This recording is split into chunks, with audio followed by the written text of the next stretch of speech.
welcome, guys. We continue talking about core beliefs and assumptions. And today, in particular, we're going to talk about assumptions and coping strategies that come from core beliefs. So, what happens in a stressful situation?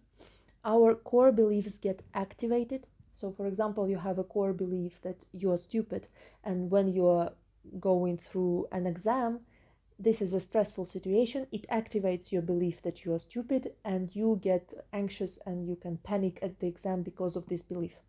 So different kind of beliefs activate in different kind of situations, and they all lead to different strategies. So here is another masterpiece of mine. You can see this, the star. It symbolizes core belief, and you can see exclamation point. It symbolizes strategies, assumptions, or rules we might have. So let's talk about this. And your task today will be taking all the core beliefs you found from our previous video, from our previous exercises, and thinking which assumptions, which rules of your life, which behavior strategies, which coping strategies, which compensatory strategies come from those. I will give you a list so that you get the idea and check yourself so that you can, get inspiration from what I suggest and think about your own life and your own circumstances. So, for example, let's go through our core beliefs. An example of core belief can be that I am weak and I am helpless. The behavior strategy that comes from that is getting dependent on others, relying on others, and avoiding independence. This is an example. So we have core belief and we have behavior strategy. If putting this in assumption frame, the assumption frame would be like, if I try to make things on my own, I wouldn't manage and I would just completely ruin everything. So I shouldn't even try. I should only rely on other people. So you see, core belief, I am weak, I am helpless. Assumption, I should not rely on myself, I should rely on others, and I shouldn't try to do things independently. I should try to find somebody else to help me out. And behavior, dependence on other people, trying to ask other people for support and all that. So this is first example. Second example can be that deep belief that other people are evil or cruel or something like that. So if I try to open up and to open my relationship with them, they will be critical towards me. So this can lead to strategy of avoiding opening up with others. So kind of being closed and not vulnerable with other people. So here we have core belief that other people are evil or dangerous. Then we have assumption that if I open up, others will criticize me, mock me, cause some pain for me, and so on. And then we have behavior strategy, which is avoiding opening up, avoiding situations of vulnerability. So our idea is that you can even make it in a table, like first column, you write down core belief, second column, you write down assumptions or rules of life, and third column, you can write down your behavior strategy. Assumptions, rules can come in different variations. Like one assumption can be like, if I do this, the result will be like that. So it's kind of like predicting the future. Like if I try to open up, other people will hurt me. Another variation of assumption is any kind of I must statement, I should statement, or other people should, other people must, or the world must, or something like this. Like, for example, you can have this assumption that other people should take care of me. Okay, because I am so weak, I am so fragile, I am so helpless on my own, so others should help me, and this leads to this behavior when you are depending on others.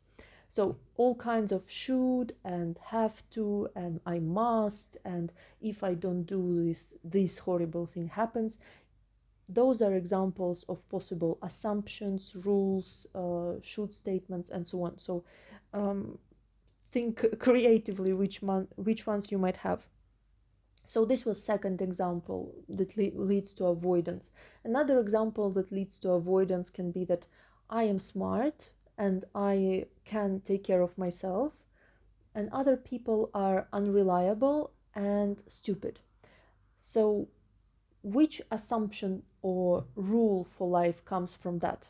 Is that I should first rely on myself and not rely on other people.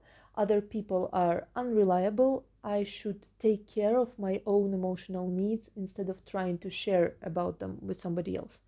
So, and this can also lead to behavior of avoidance. And this is very typical for avoidant attachment, for example, when someone kind of is used to taking care of their own emotional needs and doesn't rely on others to do that.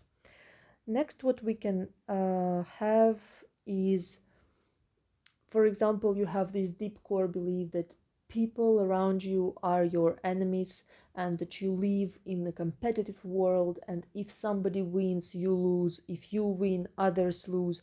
So the world is full of this hierarchy and competition. In this case, behavior strategy you might have is competing very hard, is going towards fighting against other people instead of cooperation, because you maybe have assumptions like, if I try to cooperate, somebody else will use me. If I try to be friendly or something like that, I will be a loser. That in order to succeed in this society, you have to be cruel, you have to be violent, you have to not care about anybody else and care only about yourself. So this, of course, leads you towards more aggressive behavior and more competitive behavior, and less of cooperation, less of friendship, less of closeness with other people, and can also lead to a lot of suffering. So this is another example of you get it, core beliefs that leads into certain behaviors. Fourth example can be when you are scared of other people, like your core belief is that I am weak and fragile and other people are my enemies and they are cruel and they want to hurt me. So your assumption would be that if I relax, if I let go of control, somebody will hurt me.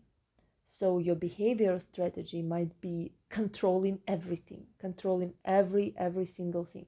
Or for example, if your assumption, if your core belief is that other people are very critical and very like cruel in this critiques, in those critiques, your assumption will be, I have to do everything perfectly, otherwise I cannot show it to other people. I have to look perfect or I cannot go out of my home. I have to do perfect job and not have any mistakes, otherwise others will criticize me and reject me and cause me a lot of pain. So your behavior strategy will be trying to be perfect in everything, trying to overworking all the time and trying to chase some kind of perfectionism which is unattainable, and avoiding a lot of new experiences because you are scared of making a mistake or of not being perfect in those experiences. This is another example how our core belief leads to different strategies. Another example can be like this core belief that I'm special, I'm better than others. And this can lead to many different assumptions. Like, for example, if I am special and better than others, it means that I will forever be lonely because others cannot understand me. Or so it doesn't mean so it doesn't make sense to try to have friends or to try to have closeness with other people because I'm different, I'm not like anybody else.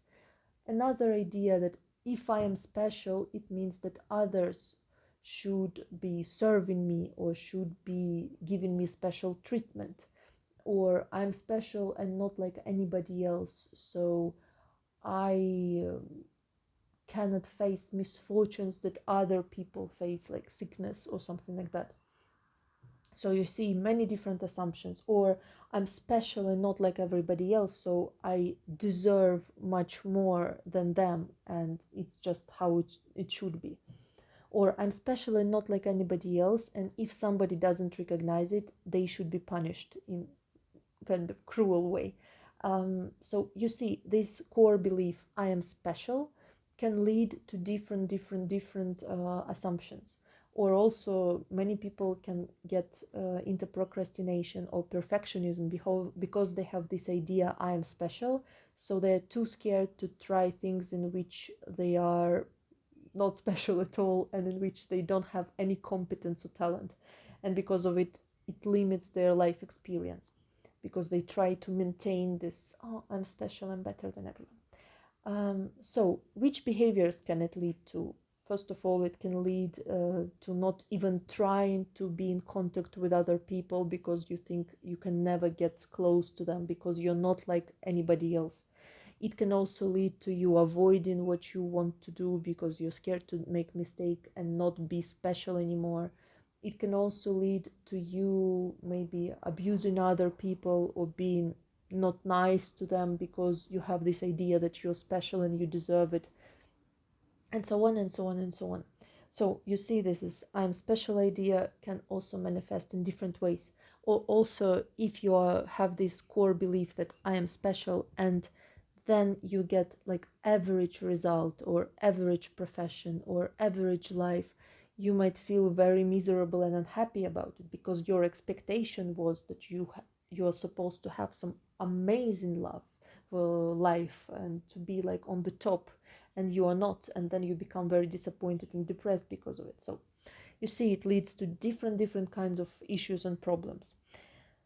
Another idea, core belief, can be that I am not good enough, I'm not worthy enough.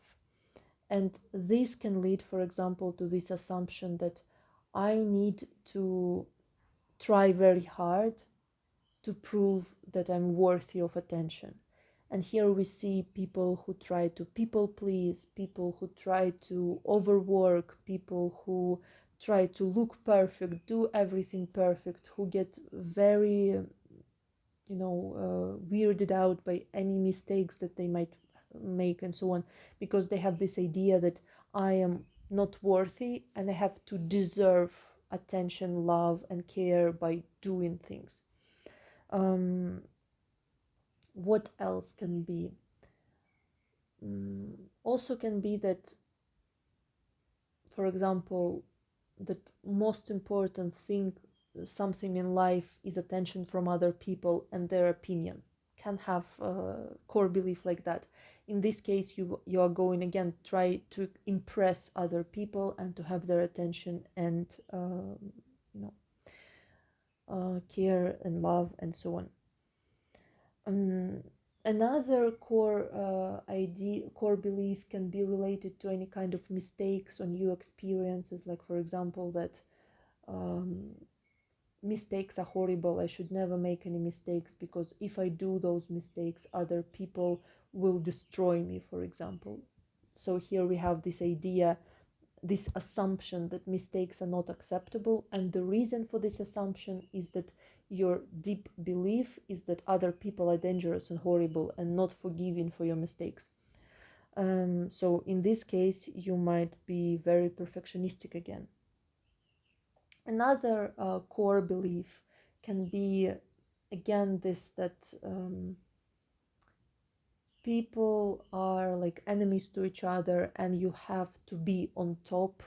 If you are not dominating, somebody else will be dominating you, and that it's just the law of nature, and kind of like, social Darwinism ideas in society. And unfortunately, even some so-called psychologists are spreading this kind of idiocy.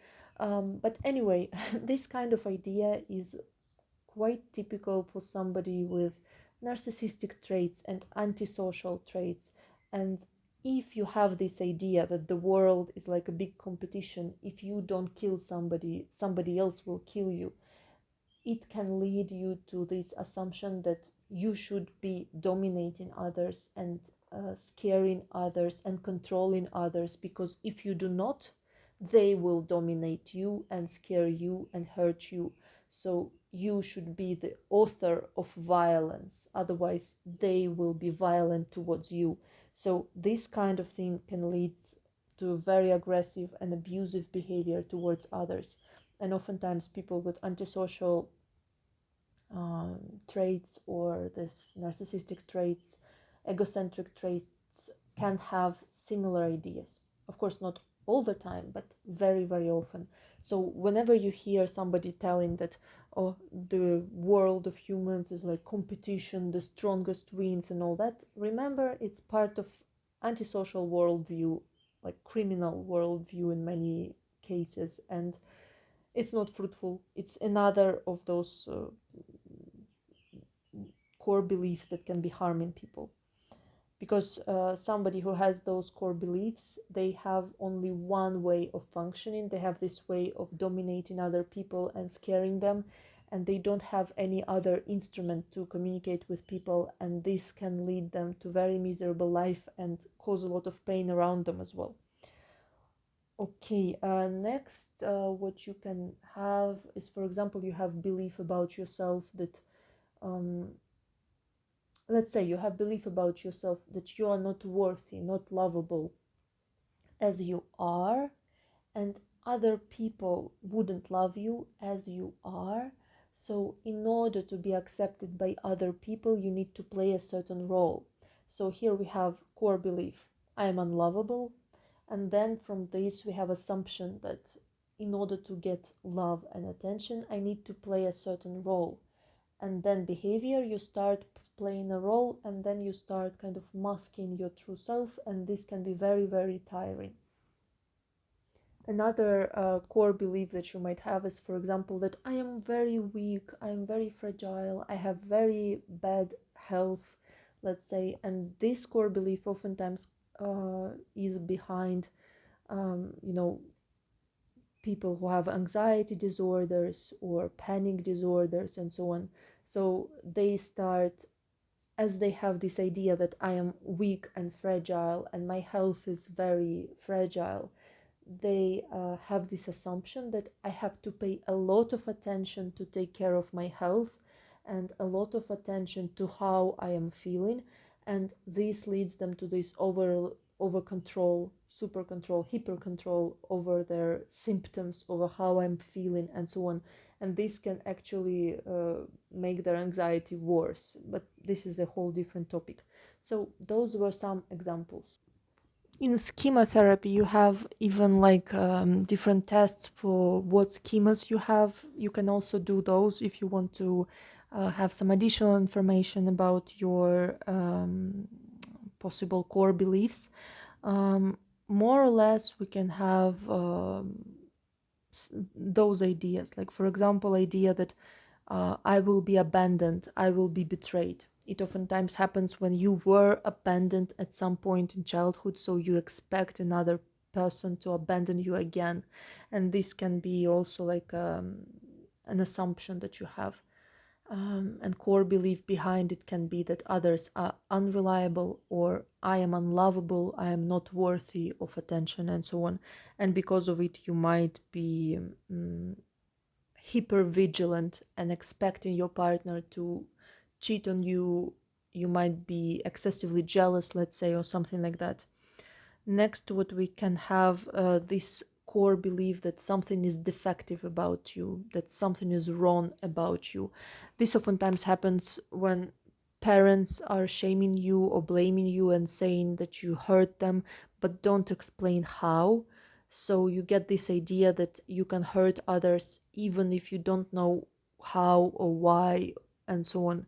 And if you have this deep core idea that I am defective, or I am dangerous, or I can hurt others, then you might again over control yourself, or avoid spending too much time with other people, or avoid meeting other people when you're feeling weak and not in full energy, and so on and so on. Other core beliefs can be, for example, ideas that whatever I try, I will fail. This kind of like expecting to lose all the time also can happen, so you avoid, for example, trying out new things. Another interesting core belief um, can come, and actually several different core beliefs can lead to that, but like self-sacrificing and kind of being like the hero for other people and saving others all the time and so on and so on. It can come from core beliefs. Okay.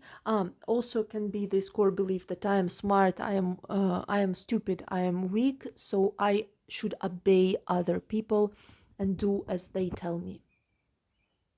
Another core belief that you might have is idea of punishment, especially if you were punished a lot as a child and criticized a lot as a child. You might have this idea that I should be punished, I deserve to be criticized, I am bad. And such people, they even like you might completely believe in this, and you might think that if I don't punish myself, I won't do anything and I will be horrible person. Well, in reality, no. Most likely it's not true. So we can have different kinds of core beliefs that lead to different kinds of assumptions, and those lead to different kinds of behaviors and coping strategies. Let's talk about a little bit about coping strategies. We discussed coping strategy when you avoid doing something that makes you scared because of your core beliefs. We discussed strategies when you try to play certain roles to please other people, when you try to self-sacrifice, and so on. Mm, Another another strategy that you might have is, for example, capitulating, like giving up without trying. Like, for example, you're trying something new, you made a mistake, something doesn't go as you wanted it to go. Your core belief that I am a loser, I cannot do anything right, gets activated. Your assumption is that I cannot do anything right, so I shouldn't even try. And you kind of capitulate, you kind of stop even trying. So, this is one possible strategy. Another possible strategy is getting distanced and dissociated a bit from your own emotions and feelings and so on. This oftentimes comes from core belief that emotions are unbearable, emotions are uncontrollable, emotions are dangerous, emotions are too painful, and so on and so on. I have a whole different training, a whole different playlist called Emotional Schemotherapy, and there you can check it out. Basically, it means that emotions are unbearable to feel, so I distance myself from them, and you can become cold and not present with your own emotions and not present with other people. We can also have this kind of coping strategy when you pity yourself too much and try to cheer yourself up while allowing yourself to do some harmful things. Like, oh, I suffered so much, let me cheer myself up with alcohol or something like this. And this behavior can also come from certain core beliefs. Like, for example, you have core belief that the world is unfair and I am weak and I am the victim in this world. And this way, when you have some kind of failure or some kind of misery in your life, this belief gets activated, and it leads you to this assumption that the world is unfair, poor me, I need to pity myself, and I need to go drink some cocktails and just relax and not do what I wanted to do. So this kind of like self-pitying can also be one of the coping strategies. Next, what can be is hypercompensation. So, oftentimes, what can happen is that we have a certain core belief, and in order to compensate for some deficit in this belief, we do certain things. So, behavior not as consequence, not as direct consequence from coming from this core belief, but as if this behavior is fighting against this belief. And we are going to talk about this a little bit more. So which hypercompensations you might have? First of all is kind of grandiosity and seeing yourself as special and wonderful. We can oftentimes see it in somebody who went through abuse, who went through very hard childhood, and they deep inside have this core belief that I am worthless, that I am unlovable, that I am not good enough, and so on and so on. So they develop this kind of behavior and mannerism and presenting themselves as better than others as a way to protect themselves and not to be hurt, and not to have this um, self belief active, that I am actually horrible, I am actually worthless, I'm actually disgusting, and so on. So they try to buy most expensive things, they try to talk to most popular people, and this way they kind of raise their own importance and worth in their own eyes. So you see, they kind of compensating for lack of core belief in themselves. Next, compensation can be over controlling everything. So, for example, if you feel that you are, if you feel that you are in danger, if your core belief is that I am unsafe, I am weak, other people can hurt me, anything can happen at any moment, this world is cruel and unpredictable. According to those beliefs, you can have this compensation of over controlling everything. Another way of compensation is being aggressive. It can also be like a protective mechanism, and manipulation also. So you could be lying, kind of playing with other feelings, with feelings of other people, and so on. It can also can come from core beliefs. What else? Also, be seeking for attention and love from other people can also be that kind of behavior. So basically what I want you to do is look at your core beliefs that we found out in the previous video, make a list of them, and then think which behaviors and which assumptions come from those core beliefs. So here you see I improved my piece of art. At top we have core belief. It gets activated in stressful situation. This core belief leads to certain assumptions that we have, like for example, core belief I am worthless leads to assumption that in order to be loved, I need to always prove my worth and always try to please the other person, and nobody can love me just for who I am. So this person will be doing actions in order to please the other person. Like for example, they will be doing plastic surgery in order to look pretty. They might be neglecting their own needs and trying to please the other person in relationships and so on. So basically, here we have a top core belief that leads to certain assumption, and this assumption leads to certain actions, and then it becomes like a vicious circle, because uh, oftentimes our actions become like self-fulfilling prophecies. Like for example, you believe that other people are aggressive and harmful, and because of it you start being aggressive yourself, trying to protect yourself. Other people see you being aggressive, so they also become aggressive towards you. You see others aggressive and you think, I was right, they actually are evil, and then you become even more aggressive. So it kind of becomes like a wait okay sorry, it kind of becomes like a circle. So your core belief leads to assumption, this leads to action, this action is reinforcing assumption, reinforcing core belief, and then it repeats itself again and again and again and again and again and again. Or let's take somebody who is anxious. They have core belief that I am weak and fragile, so I need to take care of myself, and they start being over controlling and trying to take care of themselves excessively. And when they do it, they limit their life experience. They start becoming more and more anxious about their health, let's say, and this reinforces the idea that they are sick. So it kind of goes in circle like this. like here we have assumption, core belief, it leads us to assumption, and this leads us to action.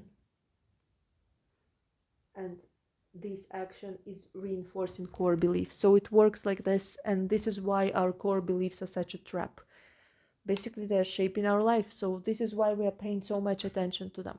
So your home task for the next week is basically making a list of your core beliefs, taking it from your previous exercise and trying to connect the dots and trying to find which assumptions you have based on those core beliefs and which behaviors you adopted based on those core beliefs.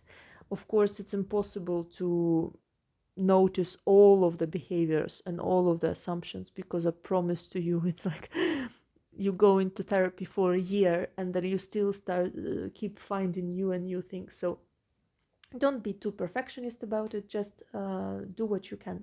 And of course, I will be very happy if you share your experiences in my comments and share this video with your friends, family, in your social networks. And I'll see you next time. Bye bye.